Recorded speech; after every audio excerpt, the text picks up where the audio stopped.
Good morning, good afternoon, ladies and gentlemen. Thank you so much for joining us again here on Merchant Service Slayers. We got another solid video for you today, but before we get started, please do us a favor, just like every single one of these videos, go ahead and click like, share, and subscribe. Also, ding that bell if you haven't.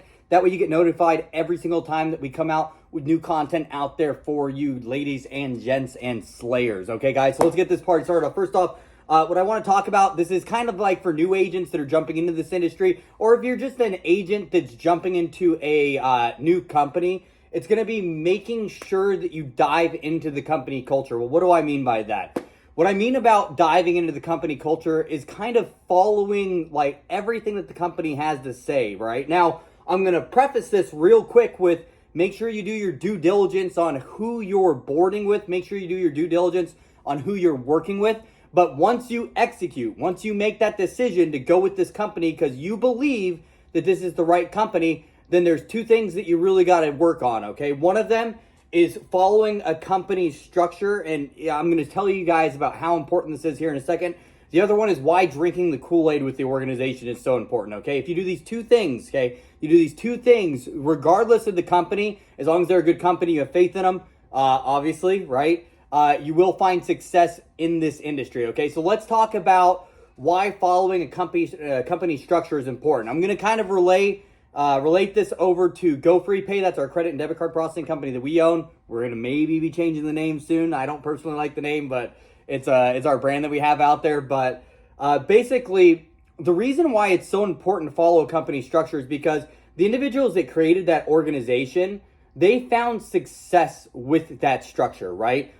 For example, here at GoFree Payments, what we teach all of our agents, the things that we have all of our agents, all of our managers do, everybody in the company do, is something that we found success doing ourselves, not just once or twice, but over a massive period of time, okay? So we're talking years of doing this action over and over and over again, related into getting to a point to where we're bringing in 150, 200, 250 MIDs a month, okay? So that structure is there because we found success doing it. Now we want to replicate that success, right? It's the same thing with other organizations out there, not necessarily just our company, but other organizations. If you're looking at, joining into this industry, you don't know who to board with, who to go with, but you finally find someone and you feel that this is the right decision, you have to buy into the company structure. You have to follow every single process they have because those process and procedures are in place because they have found success starting from the bottom, building all the way to the top.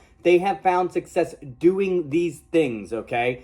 Now, I run into a lot of salespeople on a day-to-day basis and even management staff on a day-to-day basis. They disappear real quick. But I find a lot of people struggle with this. They honestly do. They question things a lot. They're wondering why we have to do it this way because over at my last place, we did it that way. However it is, you have to kill that. If you're jumping in to a new organization inside of any industry, but especially in merchant services, you have to get rid of that. You have to wipe your brain clean, okay? Clean slate. Jump into there and understand that processes and procedures are in place for a reason. It's to help you as the individual find success while you're out there in the field, over the phone, whatever position it is, right? Next thing, last thing really, is drinking the Kool-Aid and why it's important. What I mean about drinking the Kool-Aid is outside of like company policies and procedures, there's obviously like a lot of little things like calls. Like we do conference calls, mundane, repetitive, every single morning we do it, right? It's important. It's important to dive in. It's important to be a part of those calls because there's a lot of information that gets pushed out onto those for our agents over at GoFreePay. Also, every single Wednesday, we take roughly about an hour of our evening to have a Q&A opening with our management staff and with the owners of the company, okay? So we have a Q&A opened up, and we actually have found this, okay? So the people that drink the Kool-Aid, they attend to each one of these things and stuff like that. It's not mandatory, right? But the people that drink the Kool-Aid, they attend every single one of them, and they get involved. They ask a lot of questions. Holy shit, these are the people that go out there and they crank 15 to 20 deals a month, And that's not a BS number either. I have people that are probably going to watch this video, that'll leave a comment on here, that are with our organization that say, yeah, I've done this, right? So that's why it's very important, is because if you're putting all these pieces together, if you're doing everything that an organization that you believe in, okay, that's the most important part. You have to believe in the company, you have to believe in the product. If you believe in those two things, there's no reason why you should not be succeeding if you follow the company's structure and you drink the Kool-Aid. You buy all the way in, you push all the way from the beginning to the end, okay, until proven otherwise. That's all I got for you guys today and gals. Remember, while you're out there in the field, ABC, always be closing. Have a great day, everybody.